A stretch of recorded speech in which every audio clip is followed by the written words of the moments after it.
استغفر الله العظيم استغفر الله العظيم الذي لا إله إلا هو الحي القيوم وأتوب إليه بنية القبول وتم بكل سهول محمول إلى حضرة سيدنا وحبيبنا وشفيعنا الرسول صلى الله عليه وآله وسلم وأهل بيته الكرام والصحابة القربى والتابعين من العلماء والأولياء الصالحين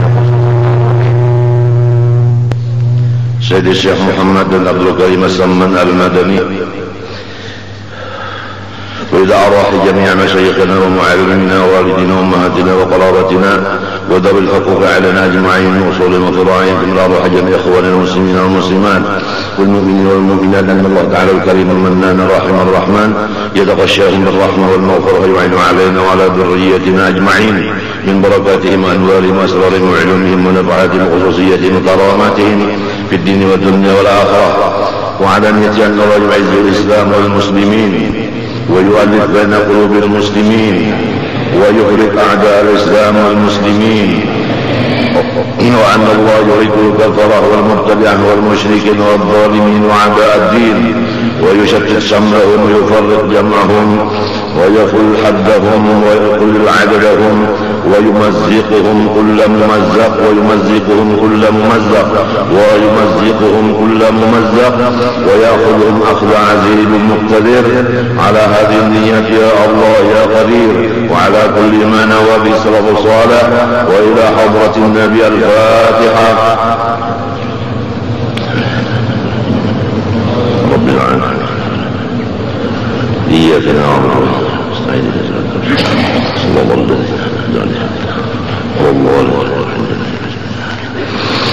أعوذ بالله من الشيطان الرجيم. بسم الله الرحمن الرحيم. الحمد لله على نعمه المتواترة وآياته المتكاثرة ومننه الغامرة، والصلاة والسلام على سيد أهل الدنيا والآخرة سيدنا وحبيبنا وشفيعنا محمد وعلى آله وصحبه الأنجم الزاهرة. أما بعد، pertama-tama mari kita bersama-sama mengucap puji syukur kehadirat Allah Subhanahu wa taala yang telah mengumpulkan kita bersama-sama di dalam majelis manaqib salah seorang daripada qutbil aqwan, turunan Nabi Muhammad Sayyidi Waladi Adnan, yang telah kita yakini bahwasanya barang siapa membaca dan mendengar riwayat hidup seorang waliullah, maka si baca dan si pendengar diampuni Allah segala dosanya dan diberi Allah rahmat dunia dan akhirat, dan dibanyakkan Allah Ta'ala rezekinya yang halal, dan diberi husnul khatimah. Semoga Allah Subhanahu wa Ta'ala mengampuni segala dosa kita, memberi kita semua rahmatnya yang luas sehingga kita selamat dunia dan akhirat. Amin Allahumma amin. Dan mudah-mudahan seluruh kaum muslimin di mana berada disatukan Allah Ta'ala hati mereka itu, jangan berpecah belah, dan mudah-mudahan segala musuh-musuh Islam dan muslimin dimusnahkan oleh Allah Subhanahu wa Ta'ala. Jangan ada lagi satu butir telur orang kafir di dalam dunia Allah Subhanahu wa Ta'ala, karena telur-telur itulah yang menyebabkan kerusakan di dunia ini. Amin Allahumma amin. Kemudian daripada itu, di negeri Madinatul Munawwarah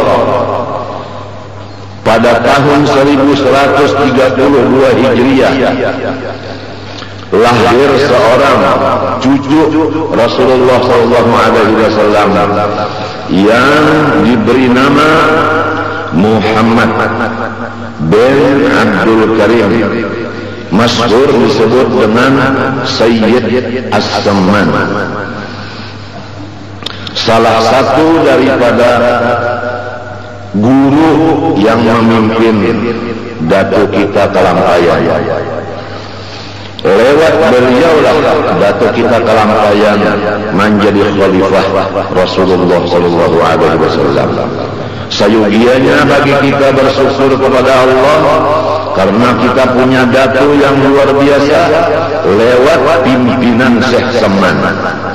Jadi kita mensyukuri peguruan Datuk Kalampayan lebih dari mensyukuri Datuk Kalampayannya. Mensyukuri gurunya dilebihkan dari mensyukuri muridnya.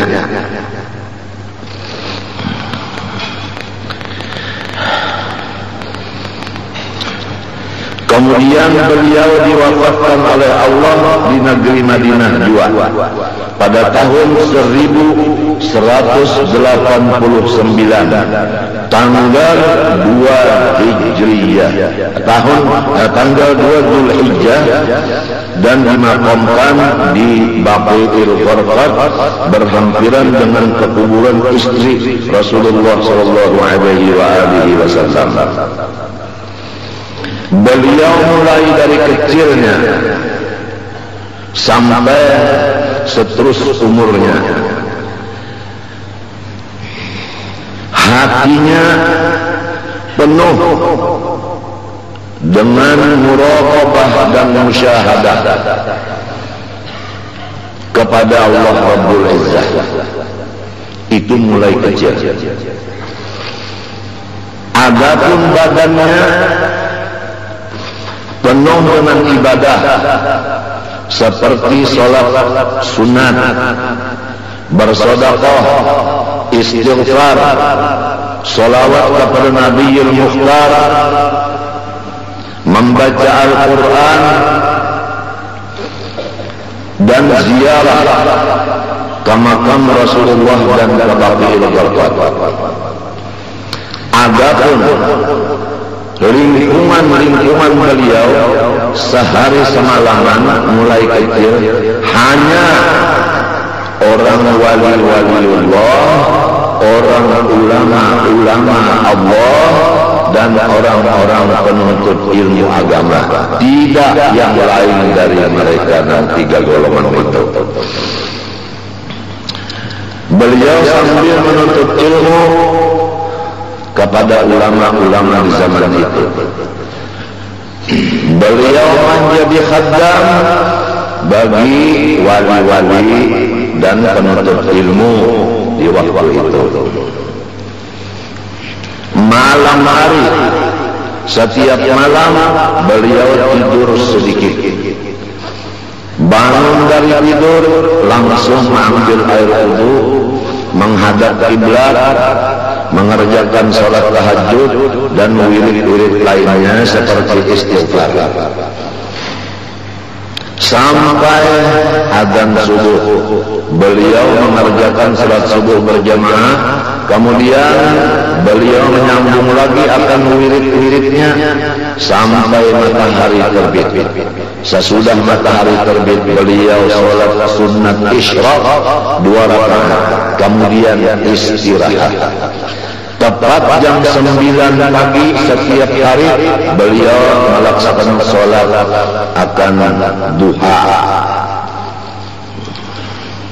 Kemudian dari itu barulah beliau menyambung amal-amal yang lain seperti menuntut ilmu kepada ulama, seperti menjadi sesuruhan wali-wali, dan seperti menjadi pembantu orang-orang yang menuntut ilmu. Jadi betul-betul beliau seorang sayyid. Karena definisinya sayyid sebagaimana disebutkan, sayyidul qaumi khadimuhum. Sayyidnya kaum itu adalah jomos bagi kaum itu. Jadi kalau kita tahu yang betul-betul sayyid itu adalah orang yang menjadi jomos. Ada yang jomos ilmu. Kalau kata-kata sekarang, pemerintah itu menjadi jomosnya rakyat. Kenapa jadi bahasanya? Abdi masyarakat. Abdi masyarakat. Sebab masyarakat nang menggaji setiap bulan pegawai-pegawai pemerintah sampai ke presiden itu kan menggajinya tiap bulan itu rakyat. Nang jadinya duduk di kursi kerajaan presiden itu kan rakyat. Mengadakan pemilu, ya kalau jadi memang dari orang di bawah maka timbullah orang yang di atas. Ini harus diingat oleh seseorang. Orang yang menjadi guru harus ingat, tanpa ada murid tidak ada pangkat menjadi guru. Oleh sebab itu harus merendah diri seorang guru kepada muridnya. Karena ada murid dia jadi guru.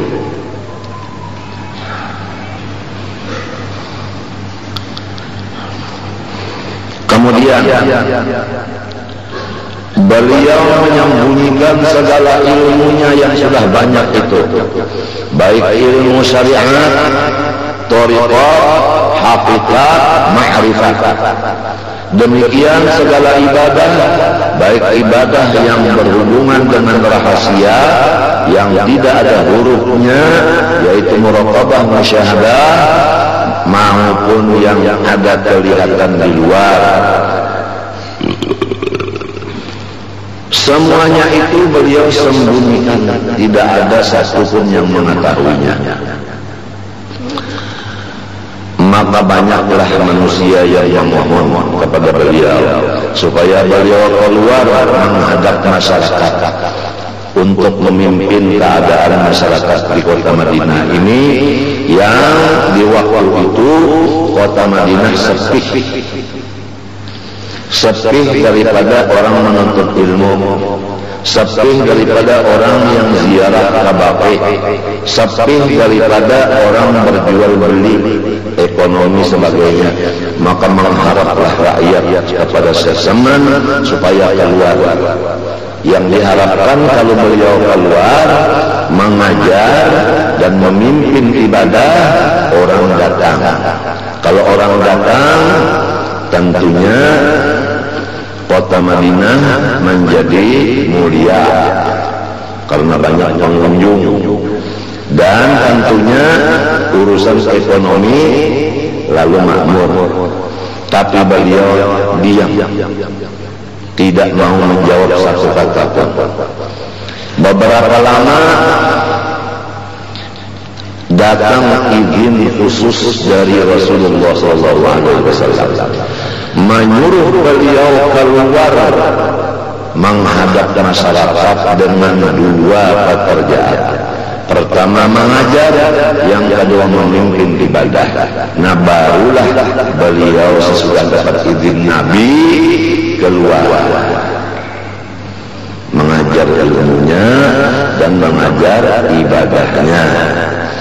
Ilmunya ilmu alat seperti sorof, nahu, fikih, balaghah, mantiq, usul fikih, usul tafsir, usul hadis, dan seperti lagi tajwid, dan seperti lagi fikih, tauhid, tasawuf, dan fak lain-lainnya.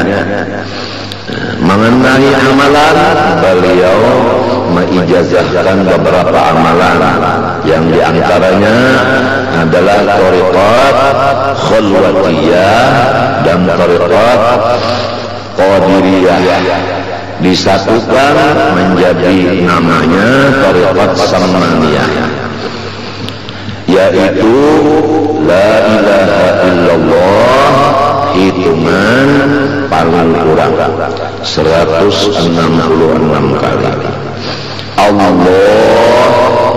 sekurangnya 66 kali, Hu sekurangnya 77 kali.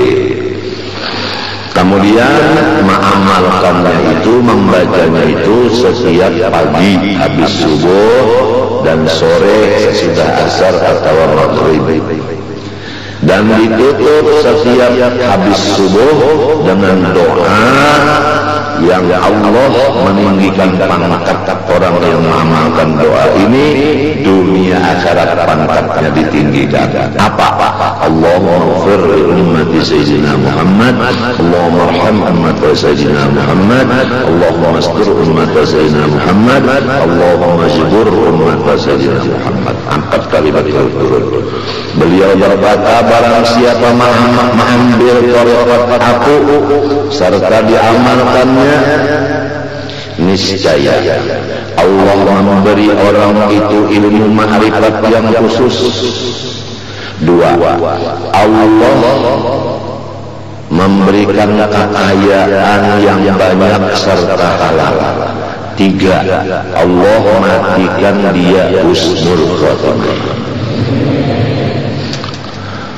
Itu tadi la ilaha illallah 166 kali, Allah 66 kali, hu 77 kali. Adapun doa yang berturut-turut 4 kali sesudah subuh tadi, Allahumma ighfir li ummati sayyidina Muhammad, Allahumma arham ummati sayyidina Muhammad, Allahumma astur ummati sayyidina Muhammad, Allahumma jibur ummati sayyidina Muhammad.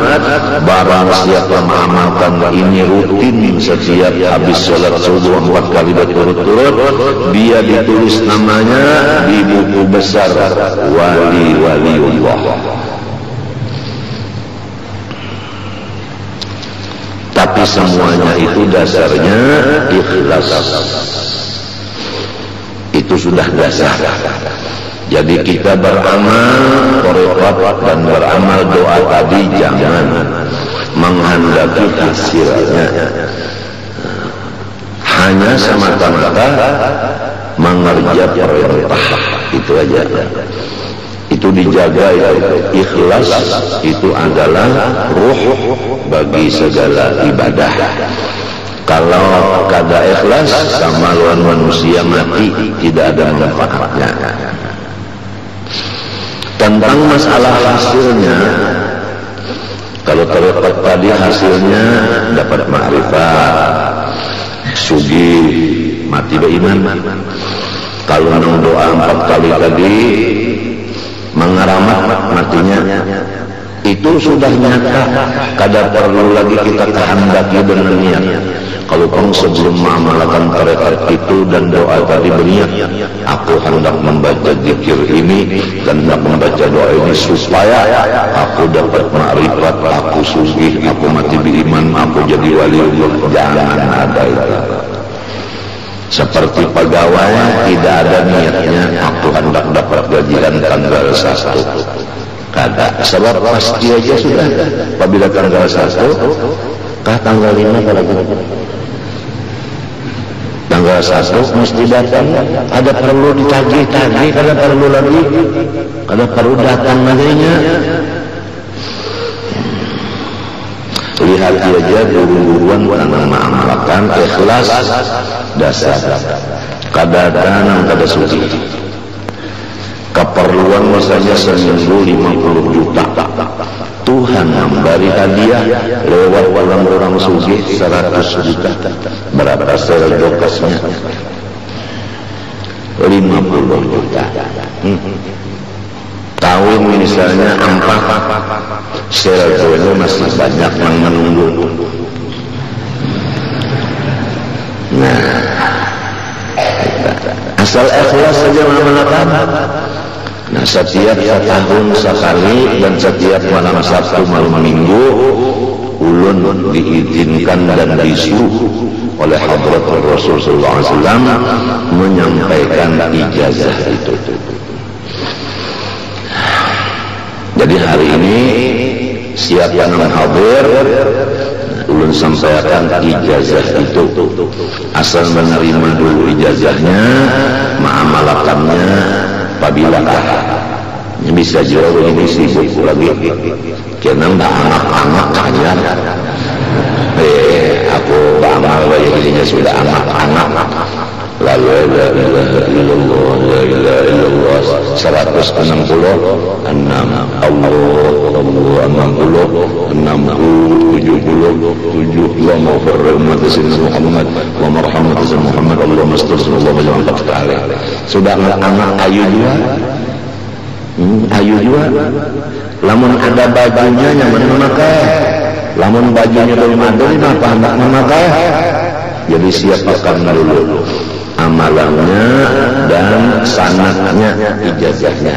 Yang penting sanadnya ini istilah mobil izin untuk menjalankan mobil itu ada. Nah itu lamun mobil kada ada surat izinnya dijalankan, itu Kapolda pengurusan dan anak buahnya mengatakan Kapoldanya kasih biar kita lakukan apa aja gitu ditelang masih sinan. Nah ya ini buru-buruan jangan wani majar kecuali ada izin dulu. Minimal guru kita yang memberi surat kepada kita untuk mengajar. Lamun hanya surat tamat, belum ada lagi surat izin mengajar. Kita khawatir belum dapat izin dari guru sudah tampil di masyarakat. Sedangkan tulisannya ya annal ilman mu'tabar huwa maqtasala sanaduhu bi sayyidil bashar.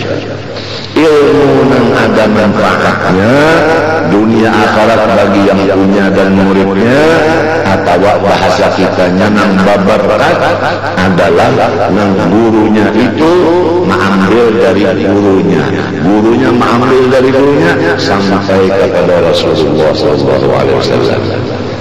Jadi anu lamun kitab itu menukar di pasar atau kitab itu peninggalan arwah lain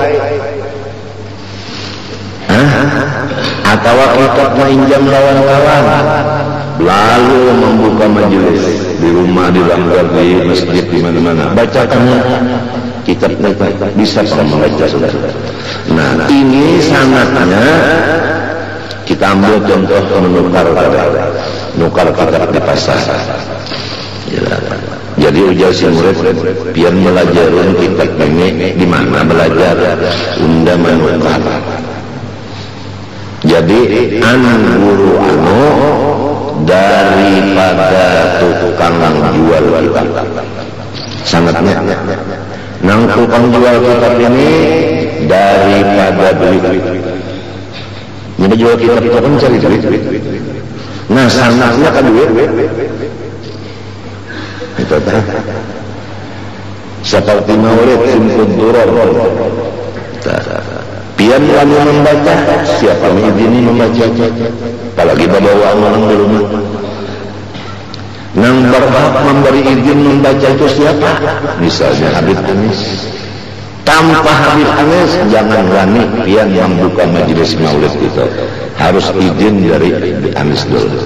Apalagi mencetak kitab-kitab itu tanpa izin dari keluarga Habib Ali, maka itu namanya zalim.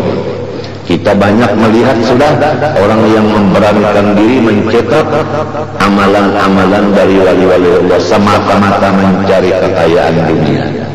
Padahal sudah bertulis di sana dilarang tanpa izin. Waktu ditanyakan kepada Habib Anis macam-macam cetakan Malik Habsyi itu, dijawab Habib Anis urusannya lawan kaiku Habib Ali, bukan lawan aku. Kalau sudah Habib Anis melepas diri ke itu bahaya. Jadi kalau ada berkatnya, apalagi nang membaca maulid itu nang diaciakannya lagunya kada ikhlas, nang dituju lagu irama, apalagi nang ditujunya itu manusia. Apabila banyak orangnya tuntung membaca maulid sebuah, apabila berduaan aja perayaan aja, itu jelas karena manusia sudah, tapi karena Allah lalu Kayak di sekolahan kan, kena aja kita belajar muridnya berdua aja. Mahadang manusia banyak itu karena orang banyak karena bukan ikhlas. Coba kita pikir, ikhlas semacam aja kalau kita pikir di diri kita, insya Allah mau meneteskan air mata karena kita banyak pelanggar. Sedangkan ikhlas kewajiban hati. Berdosa hati kita apabila kada ikhlas. Ini kalau sudah pemimpin agama rusak, nang kayak apa, nang lain-lain. Tapi kalau pemimpin agama masih utuh, insya Allah pemimpin negara ikut utuh. Karena pasti pemimpin negara akan menyerahkan segala macam pendapat dan petunjuk arahan kepada pemimpin agama. Pasti sudah. Nya mau matur negaranya kena kehabisannya minta pendapat lawan tuan guru. Kehabisannya. Mau kita bicara masalah negara. Saya membawa contoh hanya satu.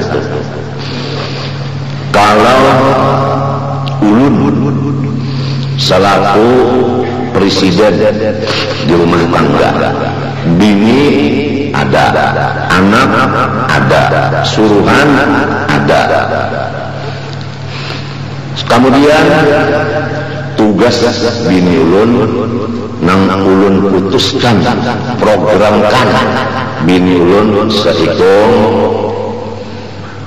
nya 3 bisilah itu katalah jadi seikung mengurus anak, nang seikung memasak-masak di dapur, nang seikung mengautakan makanan dan berbasuh lawan batas apa 3 jadinya gini kah. Nah itu anak kan, nah itu mengaji, belajar. Apabila semuanya ini melaksanakan hukum yang sudah ulun atur di rumah tangga, maka ulun itu senang lawan orang di rumah itu. Akhirnya rumah tangga ulun itu aman, damai. Tapi kalau satu di antara orang yang di rumah meninggalkan hukum yang sudah ulun atur, maka ulun marah.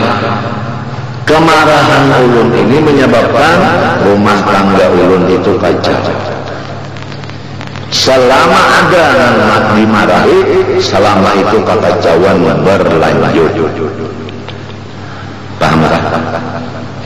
Jadi jelasnya kacaunya dunia karena satu, yaitu tidak melaksanakan hukum yang punya dunia, yaitu Allah Rabbul Alamin.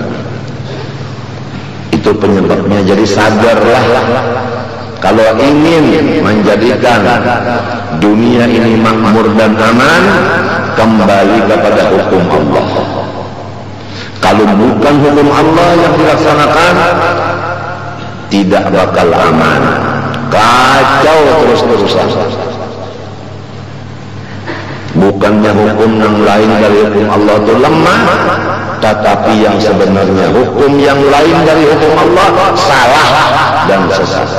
Sedang kepada saya itu aja. Jadi terserah kita aja lagi selaku hamba Allah, hendak nyaman kah di dunia, hendak sakit. Mun hendak nyaman barataan betul hukum Allah. Amun hendak sakit terus-terusan ditinggal hukum Allah.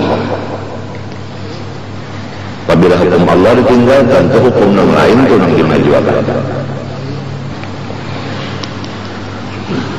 Sesudah zaman mau keluar mengajar dan memimpin ibadah, banyaklah orang datangan ke kota Madinah.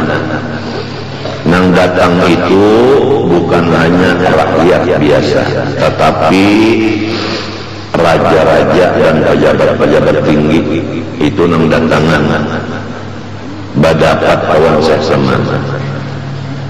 Bukan hanya orang susah, tapi orang sugih-sugih pun datang juga. Apa datang itu, ini perhatikan.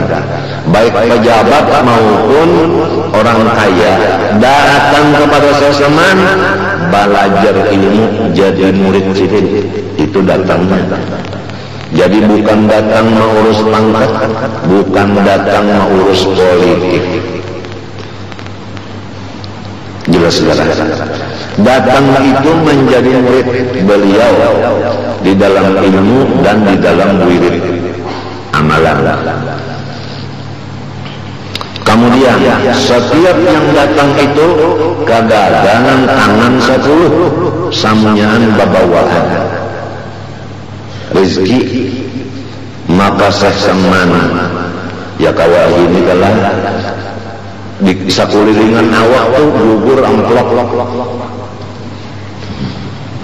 amplop kuburan, lalu timbul ada munafik iri kepada beliau. Nang iri ini masuk kepada murid sidin sebahagia, lalu memecah belah murid sidin. Ini asal usul jadi murid sidin pecah belah di Madinah. Ada munafiknya. Wa mimman hawwakum minal a'rab munafiqun wa min ahli al-Madinah maradu 'ala an-nifaq la ta'lamuhum nahnu na'lamuhum sanu'adzibuhum marratayn. Lalu Syekh Saman ini sidin kasih sayang lawan murid. Hai muridku, janganlah kamu terpengaruh dengan orang-orang yang ingkar kepada aku. Sidin menasihati murid, bukan sidin indah, murid sidin umpat kalain itu ada. Cuma mana nanti jangan sampai murid baalih kalain pulang kasihan.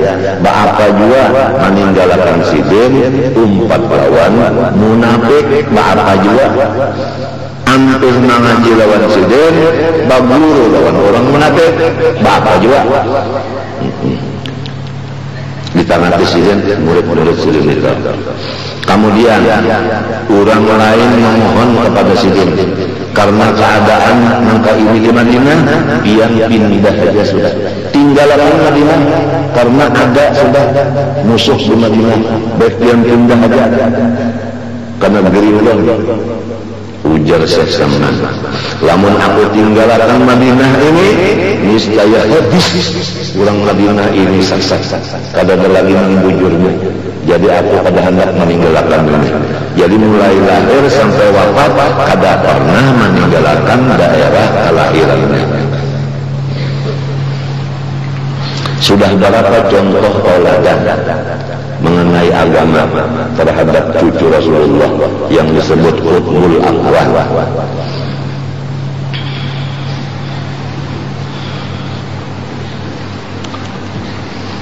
Kemudian setiap orang yang mau ziarah ke makam Nabi berhubung kunci pintunya Rasulullah di tangan sidin, orang mesti lewat sidin ziarah. Nah, semua orang yang ziarah siapapun dari manapun dikumpulkan di rumah sidin dulu. Bapak diberi makanan minuman dulu. Jadi setiap hari memberi makan dan minum kepada tamunya. Selesai baru dibawa ziarah sidin muzabbirnya.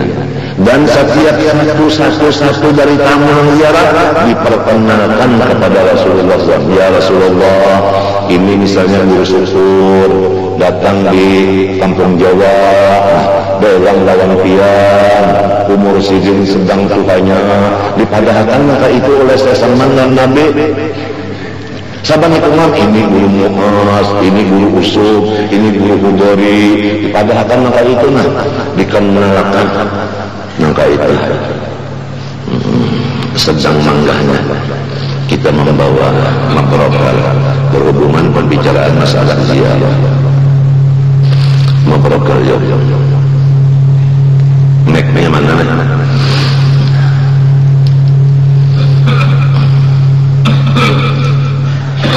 neknya siap sudah lalu iya. اللهم صل وسلم على سيدنا محمد وعلى آل سيدنا محمد مباركا يوم جينا لقصد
وعلى آله وصحبه إلى يوم الدين. اللهم يسر لنا زيارة مكة والمدينة ببركة سيدنا محمد صلى الله عليه وسلم. اللهم صل على سيدنا محمد صلى الله عليه وسلم ترزقنا من أهل التوفيق وتبلغنا حضور بيت العتيق وزيارة قبره وأبي بكر الصديق وعلى آله وصحبه وبارك وسلم الحمد لله رب العالمين. Kemudian daripada itu, maka di antara murid-murid Syekh Salman Al-Madani bahkan yang paling tinggi martabatnya di seluruh murid sidin, yaitu Datuk kita Kalangpayan.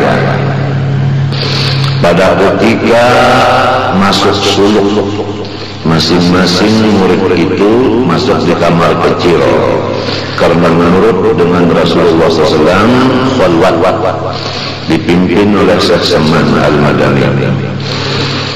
Ada di antaranya yang hancur badannya menjadi air. Ada satu adalah daging yang seperti dicancang-cancang. Sesudah khalwat itu, di dalam khalwat itu ada yang satunya menjadi cahaya, tidak ada bentuk juga.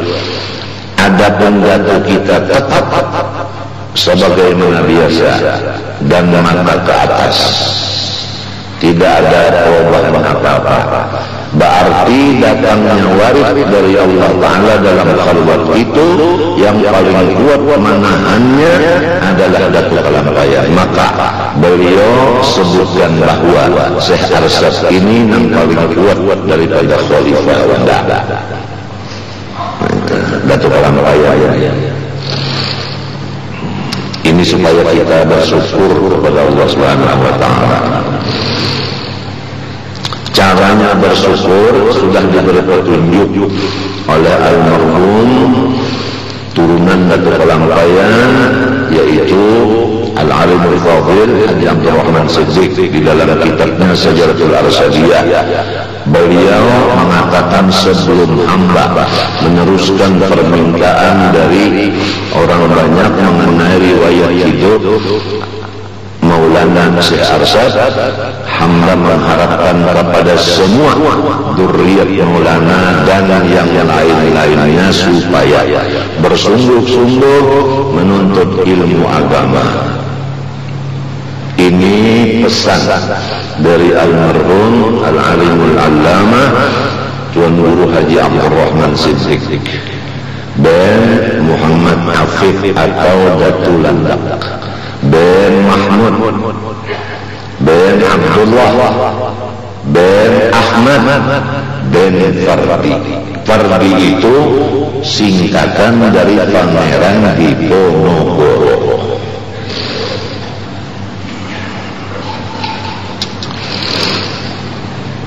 Yang kalau diberi Tuhan makom bisa mendapat ijtimah dengan orang-orang dahulu seperti ini, berkumpul kayak ini bisa berpandang kayak ini bisa. Kalau diberi Tuhan makom ijtimah, sesudah kita diberi Allah mematikan diri, sebelum mati bisa ketemu dengan orang yang udah mati-mati itu, bisa berdialog langsung.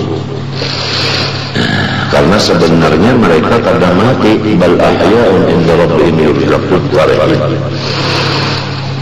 Oleh sebab itu Imam Ghazali itu banyak hadis-hadis dalam kitab Ihya nang kada tahu rawinya, ujar nang apa membuat itu di dalam syarah Ihya, lam ajid lahu aslan.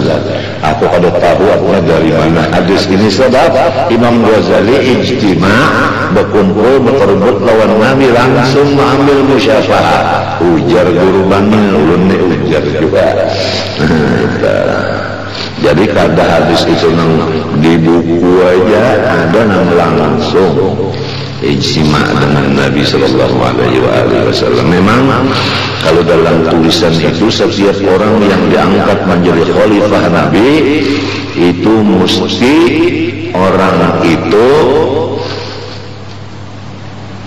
ampun maaflah kalau ada yang belum sampai utak berpikirnya, itu Rasulullah SAW menyerupa dengan khalifah itu, menyerupa. menyerupa, tahu menyerupa.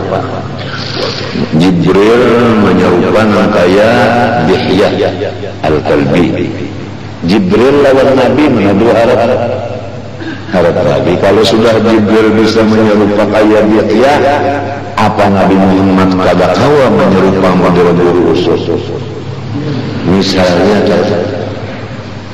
jadi dohirnya guru usul, hakikatnya Rasulullah. Oleh sebab itu, idza jalasta baina yaday syekhika lahim annahu majlisu Rasulillah sallallahu. Dalam kitab Kifayatul Atqiyah, man safaha 'aliman faqanna safahani, man jalasa 'aliman faqanna jalasa. Wa'lamu maaflah kalau ada tanggalan sampai utak ke sini. Wa'lamu anna fikum. Kemudian laqad ja'akum rasulun. Laqad laqad mana balam mana kepulang masuk kepada ja'a takik. Ja'a fi'il madhi. Rasulun saya. Jadi kita ini menunggu